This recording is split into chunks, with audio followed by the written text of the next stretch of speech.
అలాగరా అబ్రహాము విశ్వాసం ఎక్కడ, మన విశ్వాసం ఎక్కడ?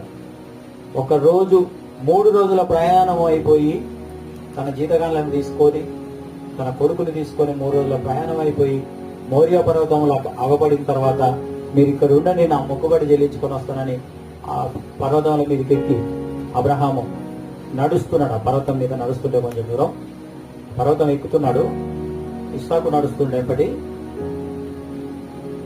ఆ ఇస్సాకు అడుగుతాడు కదా, నా తండ్రి నా తండ్రి, చివరి మాటలు ముగిస్తాను, నా తండ్రి నా తండ్రి, ఏంది నా కుమారుడు అంటే, నీ కాడ కట్టెలు ఉన్నాయి, నిప్పు అంటే రాయికి రాయి నువ్వు నిప్పు పుట్టిస్తావు, బలిపీఠం కూడా కడతావు ఆ రాయి ఈ రాయి పెట్టి, కానీ మరి గొర్రె పిల్ల కావాలిగా, పిల్లలకి ఎట్టుంటుంది వాళ్ళుగా మనం చేసే ప్రతి పని అడుగుతుంటారు వాళ్ళు, ఇది ఎందుకు అది మనం తలకాయకుంటుంటారు.